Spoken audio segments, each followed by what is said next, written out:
welcome back to The Point. I'm your host, Eric Mitchell, as usual, and we got a good guest for you today. I promise that we're not always going to be recapping the debate, but come on, it was worth going over. We did that just the other day with my good buddy, Mo Vila. Amazing guest. We have another guest. We're going to talk about kind of some behavior that we're seeing. We've seen it for the last 4 years, let's just be honest. Some of us have dealt with it longer in life. We're talking about bullying behavior and other things like that. It's out there in this society we live in with social media being so dominated right now. With people get on there, and you know the people. You know they're on Twitter. No names. One of them's orange. But if you go on Twitter, you see people or Facebook, and they're always right. You can never be right, have a difference of opinion. You apparently don't live in America anymore. I don't know what happened. I used to believe you can go on there and be like, hey, the Yankees are the best baseball team, and the only people who would disagree with you would be the Red Sox fans, and they're okay. They're allowed to disagree with you. Cowboy fans say the same thing. Anytime somebody says America's team, a Patriot fan will usually go, well, no, we have titles, you don't. It's just the weird world we live in. But my guest today, you're going to love it, Dominick Quartuccio. See, he told me that's how I say his name. Dominick's joining us, and we're going to jump into this conversation. So let's get right to the point with today's guest, Mr. Dominick. Dominick, how you doing? Did I butcher your name enough? And I did it with the hands, too. So You did well. I mean, it's usually about 10% easier when you say Quartuccio with the Italian hand. Yeah, I you did well double enough. hands. I did double infant, those little SNL hands back in the day. 20% easier with two hands. I don't know why. It's weird. I have not even time. So how you doing today, bud? I'm doing well, man. I really relate to a lot of how you started this conversation today, so I'm looking forward to getting into it with you. You know, and you're one of those guys that I look at because you talk a lot of, you cover the manliness side of the house, I like to say. And you've been on some podcasts of a guest we've had on our show many a times. Everybody out there in TV land, you guys have seen George Bryan on there. Dominick, if you've followed George's podcast like we've told you to do, you've obviously heard Dominick on there. But Dominick, one thing that we've seen the last 3 years, and I'm a parent of 2 teenagers, and so I've heard about it probably longer than 3 years. But with this current president, bullying has become this new thing. It's this very much, you're wrong. It's weird to not admit you're wrong anymore, where you used to be like the manly thing to do is to fall on your sword, right? I mean, you've heard that term, I'm sure. Like, I screwed up, I'll fall on my sword. It's something us married folk are very familiar with because I do it quite often still to this very day. You're right, honey. Even if she's wrong, she's always right just because I'll fall on my sword. But there are times, seriously, that I've fallen on my sword. We fall on our sword in business. We fall on our sword with relationships. We fall on our swords with friends. If we screw up, it's the normal thing to do to say, I'm sorry.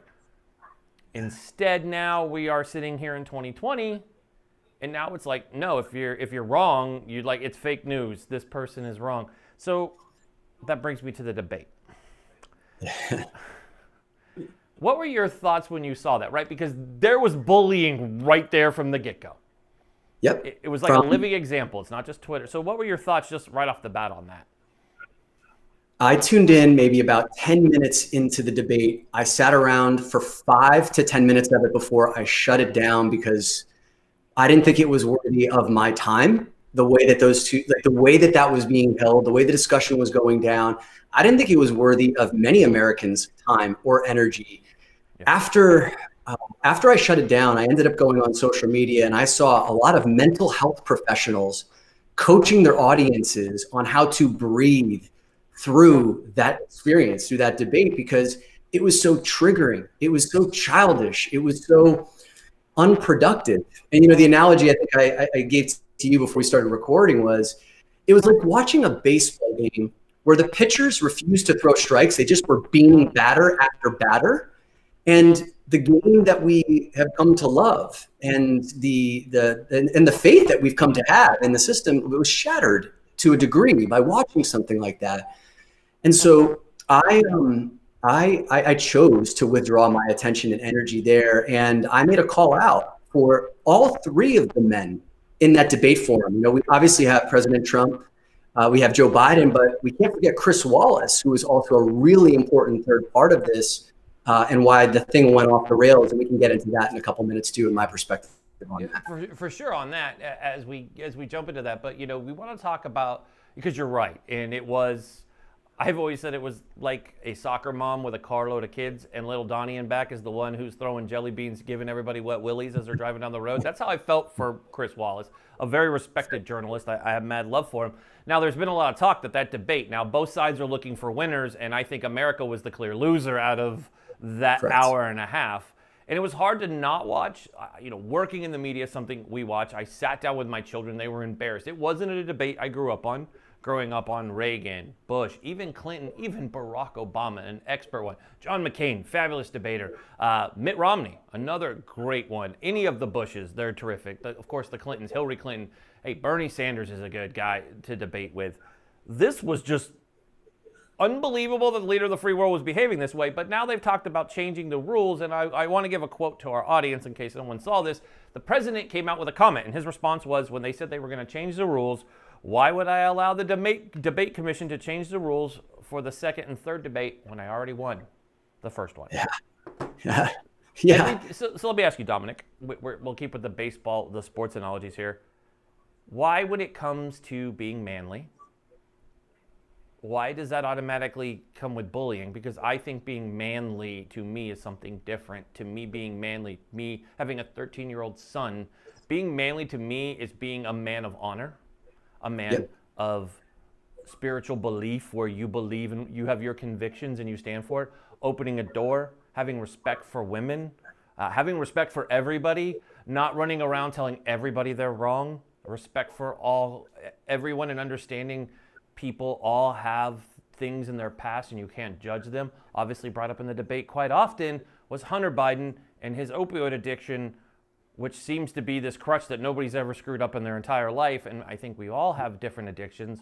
The person who was accusing it has clearly a huge stripper addiction.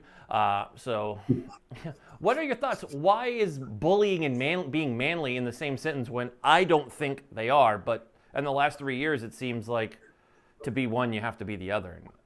Yeah, I think it's a travesty that we've somehow found ourselves in a place where bullying and being manly are somehow seen as like interrelated, as conjoined twins. And it makes no sense to me. But if we want to ask why it's come to this, outside of what we've experienced the last 4 years from our president, if we go back to 1980, the Oakland Men's Project developed something that was called the Man Box. And the Man Box is this invisible box of behaviors that if a man abides by, then he's considered to be a man inside the box. And some of those lines of the box would include, you have to be aggressive. You have to know the answer at all times. You don't need help or support. You certainly can't act like you're wrong. You have to be dominant over others, especially women. And these are many of the invisible forces that a lot of men are raised in. And I certainly know, being 41 years old, I grew up in an environment where many of those things were taught explicitly and subtly to me. And as long as you're abiding by that box, then you get to stay a part of the crowd. You're socially acceptable. Now, when you have a president who is the ultra box, right? Like who's putting forward, I'm never wrong. I win every debate.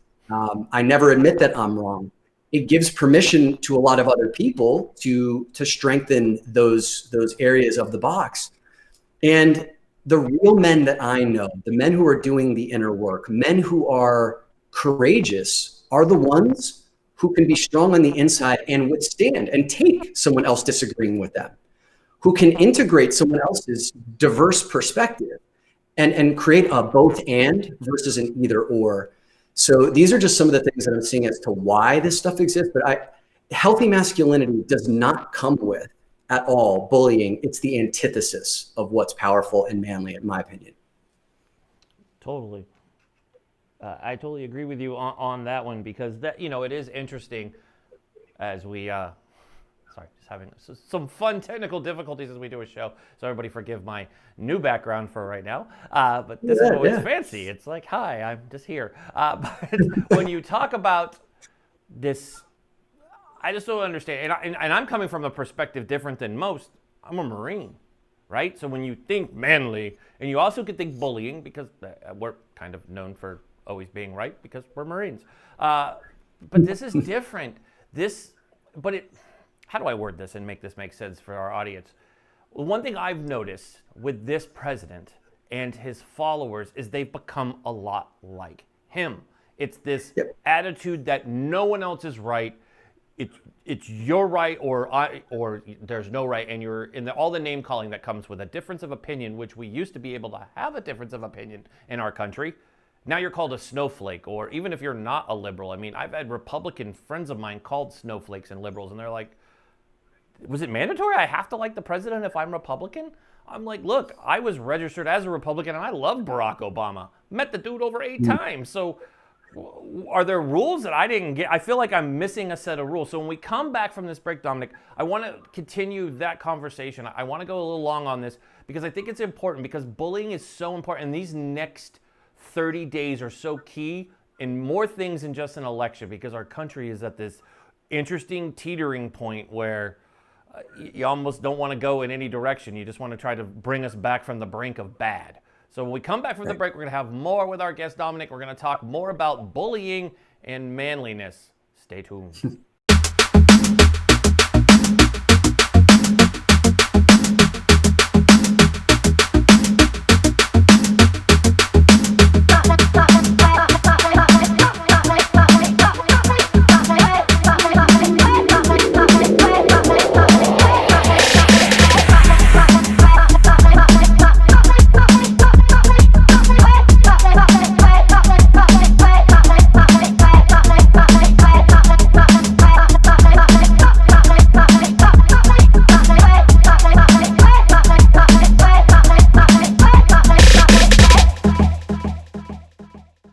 We are back here on To The Point. We're having an interesting discussion here, talking about bullying, which is different to see 2 men in their 40s talking about bullying, but I don't think it's a bad thing. To me, and I know I used to be a bully. I freely will admit that I've been one. And it's not something that I'm proud of. It's embarrassing that, I think it's something you led to before we had to go to commercial, where I think it was a weakness in me. I mean, would you agree with that, Dominick, that it was more of a weakness, like I was intimidated of others, so my bullying was more like, oh, I'm going to pick on them for the way they look, their weight, like I was anybody. Like I was a fat dude picking on people, calling other people fat, like, go figure that one, right? So, I mean, is there a relation there, like bullying leads to like weakness somewhere else? Yeah, absolutely, man. I mean, the paradox here is that bullying can feel quite powerful. It can be experienced as strong, especially if you're on the receiving end of being bullied. It can be someone dominating over you, and it can feel like power, especially when we have someone who's in the highest office in the United States who demonstrates a lot of those abilities, can also even, to a certain degree, almost validate bullying, at least in the eyes of some people. Let's be very clear. Bullying is the antithesis of strength. Bullying is inner weakness. We see bullying from people when their inner worlds have so much chaos, insecurity, doubt, that in order to stabilize internally, they have to control their environment and surroundings. And we see this show up in needing to dominate someone else. The only way I can feel secure or balanced inside is when I am reigning supreme over someone or putting someone else down. That's how I feel strong. Or the need for validation, right? I need to either hold rallies for people to agree and cheer everything that I say, or I just need praise and approval. Bullying is the opposite of strength. Now, someone who is strong has his or her stability on the inside, right? Finds the courage on the inside, doesn't need someone else's approval. In fact, can stand inside the eye of a storm and have people disagree with you and still hear all of that and say, not for me. No, that's not true. And not let it penetrate them. That's real strength. But for some reason, we've started to, well, for some reason, I think we've talked about the reason, Eric, that for the past 4 years, there's been this gaining momentum that bullying, asserting power over others, dominating others, squashing out others' voices is what's seen to be a strength. But you and I are here to talk about, to pull back the lens on that, to expose that and to say that is the opposite of what strength is. So true. So let me ask you this, well, when we talk about being a bully, how do we fix it, right? Because I know as a father, I'm proud of myself that my 13-year-old does not do this. Like, I'm proud of him that I've listened to him and his friends. They seem to be, I don't know if it's a generation thing. Could you almost say that this new generation they're a little different? I think the people who are struggling with bullies are our age, and the older side of millennials. Sorry, millennials, some of you are on the older side. You're getting closer to that 40 age that you freak out about, and then you join us. Haha, welcome. You're welcome. You can join us. It's a fun. Come to the plank. It's interesting. You've had the same technology as you. We're just a little bit older, and we're better at video games. But I mean, do you think there's a relation there? Do you think the younger generation who was raised, let's just face it, on Barack Obama? That's what they had. Most of these kids, I know my kids had 8 years of Barack Obama. They saw something we never saw. I mean, never ever in my mind. I remember Jesse Jackson running for president, and that was like, there was the black guy running for president. Now we had amazing Barack Obama. I don't know why I naturally say his name Obama like that, but it just happens. Do you think there's a relation to that with the younger generation isn't as, they're more peaceful. They're more peacenicky. They're more of the 60s, free mind, like everybody, we need to love everybody. Everybody, we care about their feelings. And our generation is like bitter. Is there? Does that make sense to you? Is kind of where I'm running with that.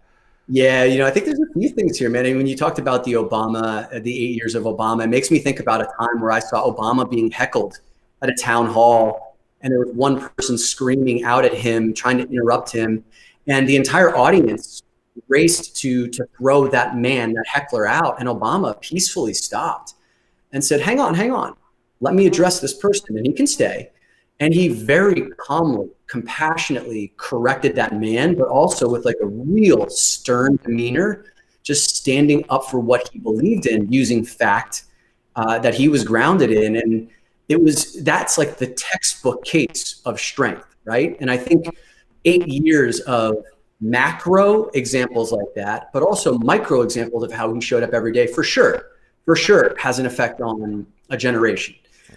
I would also say that there's been a lot more attention around the conversation of bullying in the younger generations, primarily because social media has made bullying such an easier thing to do, and then also educating on bullying being something much easier to spread the word on. So I believe what I've been seeing, and I don't necessarily have all empirical evidence, I'm going anecdotally from my own experience. What I have been seeing is there is more attention around this conversation of bullying. There seems to be more compassion at a broader scale. There seems to be less patience and understanding for bullying. And to get to your question, Eric, about like, how do we change this? Well, I think we're doing part of it, but one of the biggest parts that I'm taking a bite out of as a man is I'm very attuned to what specific forms of masculine bullying are. You are too, having been a military guy. I'm an athlete. I've been in the fraternity. I've been in sales environments and corporate. I know many different shades and flavors of bullying. It's when men step up and talk to other men and also intervene with bullies and tell them that's not cool, and are courageous enough to deal with the blowback, particularly when it's not just one man versus another man, but when it's one man who's bullying with a group of other bystanders, where one voice can stand up to all of them and intervene and say, that's not okay. Because there are plenty of other bystanders who are there who want to speak up, but don't have the courage to, and they need that first guy to move. So two things. One, do you have time to go a little bit longer? I want to go a little long. I want to go here, go to the break, and come back with you because I still want to cover two more topics.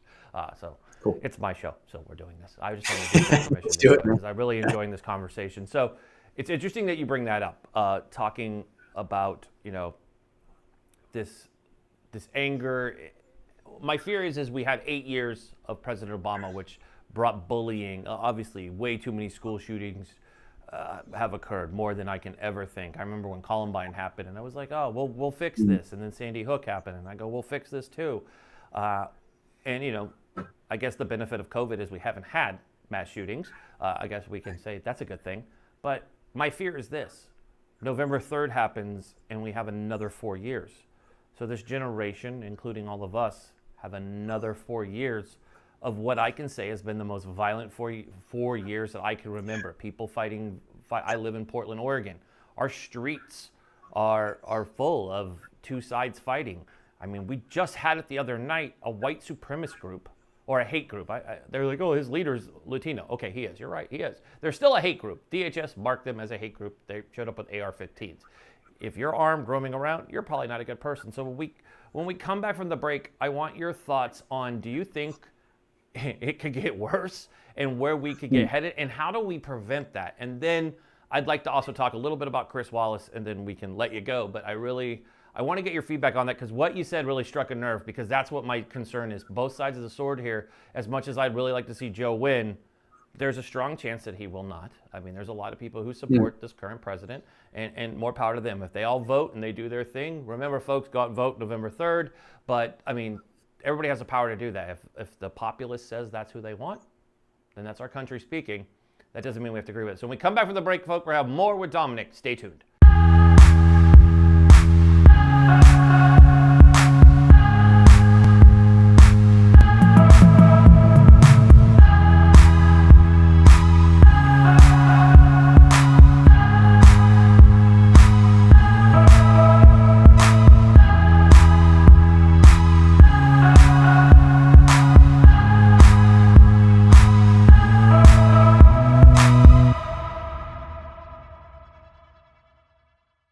Back here on To The Point, having an amazing conversation with my good friend Dominick here. We're talking about bullying. It's something that's been in the news. Dominick, we see it on social media every day. A lot of people I know in September started this purge of social, where they're like, I'm just not going to be on until after November 3rd. So before we went to commercial, I brought up the fact that there's a strong possibility that the current administration could stay in. And this current behavior of I'm right, you're wrong, nana, nana, nana, is going to stay on. So how do we counter that? Let's think positive. We've talked a lot about negative. And for this part of the show, I want to be positive, because they always say pace, lead. So we're going to use that method. And I believe that let's leave the folks with something that we could wrap our heads around, because we could deal with this. How do we change this behavior? How do we get people to go, okay, I don't agree with you. That's fine. But why do we have to block each other? Why can't we be friends? We have to sit across from each other at Thanksgiving. At least we have to do FaceTime calls. It's going to be uncomfortable if we're like, or challenging family members to fight on social media. It sounds ridiculous, but I've seen it. I've been part of it. I'm like, are you kidding me? Like, we're going to have a boxing match? This isn't Rocky 5. I picked the one without the Russian, by the way, on purpose. Because well done. Well done. I did that on purpose. All the Rocky movies are fabulous. Just Rocky 5 was, I don't know. I don't even know if I saw that one. But so what are your thoughts? How do we change the narrative?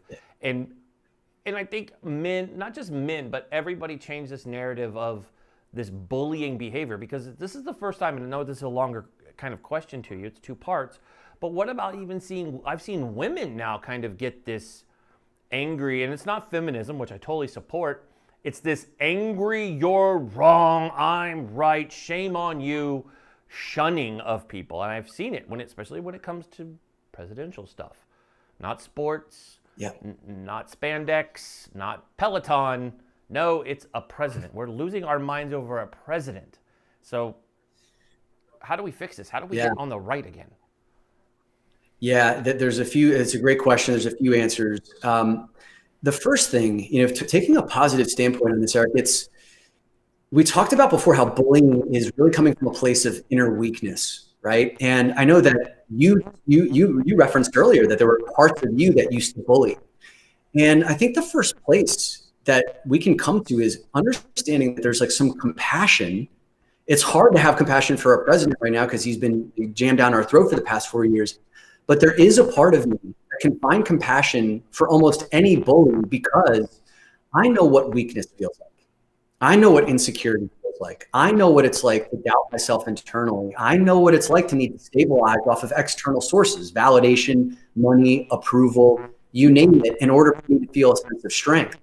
One of my favorite characters of movies of all time is John Bender from The Breakfast Club, right? He was like the consummate bully, but when you peeled back the layer of his onion, he was abused and beaten and disrespected at home. And so that's what showed up in the world. So I think a first part of this is recognizing that, the people who are resonating with our president, who resonate with bullies, on some level, it is shining a light on how many people are hurting internally. And I understand that it can be really difficult to have compassion for people who are casting down stones on another, beating down other, violent against another, misogynistic against another. I totally understand why compassion may be the last place you want to go, but I can see that, I can feel that, and I need that if I'm going to bridge the gap with some of these folks. Because the other option is like just all out war, and we've had enough war, right? And I choose a higher road. Now, the other part of this is we need to be able to cultivate more strength, more courage in the men and women here who can stand up and draw a line in the sand when we see bullying.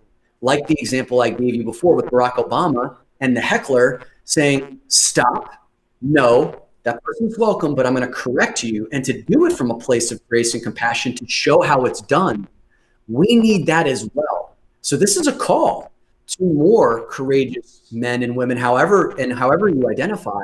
When you see that thing, instead of biting your tongue now, we need you to stand up. I need to stand up in places where I would have remained silent before, if we ever want this thing to change. You're right. And I think another thing that goes with that, what the time of Barack Obama, I don't know why his name's so suddenly hard to say, but the late John McCain, an amazing, an American hero. I know that we've had to hear horrible things about him for the last 4 years, but the man is a hero, as a POW, as a Vietnam veteran, served our country not only as a vet, also as a senator. He had somebody go make derogatory comments, I remember, in a town hall about President Obama when they were running against each other, and he stopped him and corrected him right there. And I was like, boom. I was like, that is a man. That's what you want. Here's a guy who could have jumped on that grenade and been like, ha, ha, ride that, like, what's his name? And that Stanley Kubrick movie, riding a nuclear warhead down. Come on. I mean, he had the opportunity and didn't. So I just wanted to piggyback on that. So before we close and we send you on your merry way, and I want to thank you again, Bud, for joining us. One of the people we promised everybody we wanted to talk about, we've talked about Biden, who I thought handled the situation well. Real fast before we go this, as a father, Biden won me over because he didn't reach across the stage and punch the man when he disrespected his son who died of cancer, also served our country. His other son who served our country, unfortunately, had some drug issues. But Chris Wallace, you talk about tolerance and patience, right? Things that a lot of us need. That man lost control of he was a moderator. A moderator is supposed to have complete control and not be intimidated of the man who is talking. It doesn't matter if he's the president of the United States, the Pope. You agree to terms to come on this, you got to follow the rules. What was your thoughts on Chris Wallace? What pointers, if you had a chance to say, hey, Chris? As Dominick, the average Joe American, sitting in my home watching you, I felt that I get it, you're a respected journalist, but you lost complete control. America, we were depending on you. It's like we were depending on those first two to talk to us. At least I like Biden giving us the Jim from The Office look all the time. But Chris Wallace, we wanted to be the dad, to be like, sit down, be quiet, or I swear to God, I'm going to pull this car over. I'm going to hit you with my flip-flop. I mean, that's what we were almost at. So what advice would you give Mr. Wallace? What were your thoughts on Mr. Wallace during that debate? Well, I think we can all agree that Chris Wallace and whoever is hosting the coming debates have the least enviable job in the country right now, right? So, I wouldn't want it. It comes with a whole heaping load of difficulties and challenges. So I want to get that out of the way first. But like you said, Eric, Chris Wallace's job was to set the container, like the playing field for this game to be played, not unlike referees or officials who are overseeing a football game or a basketball game. And when the game spirals out of control, right, if flagrant fouls are happening, personal fouls are happening, it's incumbent upon the officials, on the referees, to sort that stuff out, to put a quick line in the sand, to know when things are about to bubble over and stop it before it happens so that the game can be played. And given the evidence that we've had over the last 4 years, right, of Donald Trump's behavior and also his loathing of Joe Biden, I think we could have anticipated that something like this was very likely, and to not to be on alert for that, not to have a contingency plan for that, not to stuff it out, to stomp it down right at the very beginning, was a disservice. Now, I will give Chris Wallace a ton of credit because I know he came out today and he owned that. And as a man, we're talking about what's brave and courageous and how we started this conversation, like admitting when you're wrong. He admitted it. And he said he would have done it differently and he would have stepped in earlier. And it was one of the most difficult moderating jobs, maybe the most difficult moderating job in presidential debate history. And he knows that he could have done better. So I would say, for whoever's coming up next, right? And we've already heard that the declaration from President Trump that he's not going to play by the rules, that the situation needs to be anticipated. And we need to see better from those who are officiating this forum. The American people deserve better. Amen to that, because you're right. I love the sports analogy. Could you imagine LeBron James going, I don't want to play by those rules. We're going to play by my own rules on the court, right? I don't agree with the NBA officials. Or Tom Brady, like, nope, I don't want to play by those rules. So it's interesting when people think that they can color outside the lines, and you can't. I mean, we have a constitution for a reason. We have laws for a reason, and no one is above the law. And to behave above the law isn't very presidential. And I don't care what side of the aisle you sit on, you want your president to follow the very laws. True meaning of leadership. And we'll have you back, Dominick, to talk about leadership, because that's a whole nother 40-minute show. We don't want to unpack that box today. We already got producers like, seriously. But I definitely think that it's just bananas, man. I don't have enough words to put this out. So before you go, tell folks how they can follow you, anything that you want to have people know about, books, anything. I know you have a book coming out. I have heard the rumor mill has, he's going to pop a book up, watch. Right here, man. It just came out on the 22nd of September. The book is called On Purpose Leadership. And it's about mastering the art of leading yourself first so you can inspire and impact others. And it's basically the entire conversation we just had, Eric, about going inward, leading yourself first versus telling everyone else what to do. And I think this is definitely a field guide for the next 4 years of our lives as we're coming out of the pandemic, as we are going to be either adjusting to a new president or 4 more years of this president. It's a timely book. And I would say the other thing is I run a podcast for men called The Great Man Within Podcast. And it's for the man who wants to live his full potential. We talk all about purpose, personal leadership, living a life of your own design. So for a man who's into that, or for someone who knows a man that you love, please send them to the Great Man Within Podcast, and I'd love to serve you there. Outstanding. Well, Bud, I want to thank you so much for joining us today. This has been an amazing conversation. So I apologize to anybody who tuned in thinking they're going to give you 2 guests today on To The Point. We're giving you 1, and it's been a hell of a conversation. I made the decision that we were doing this today on the fly because, well, when you watch the show, it's called To The Point with Eric Mitchell for a reason. That means I get to make these decisions as we go. So I thank you for playing along, calling an audible with me, and running the plays the way we were supposed to, and not bullying me to get off early. See how I tied everything in? Wasn't it coinky dink? I ended it talking about leadership and your book. So, and everybody can go out and get your book on Amazon. I'm sure that's where everyone buys books. So we'll have that link below. You can check it out on C-Suite Network. We'll have all the details there, and also on our YouTube channel. And if you're watching on Facebook, scroll down in the description of today's show, and you will see Dominick's book, so you can run out and buy it and check out his podcast. We'll give both those links for you, folks. Dominick, Bud, thank you so much for joining us today. We do appreciate you joining us. So thank you so much. Appreciate you too, Eric, man. Thanks. Everybody else, we'll be right back after these messages.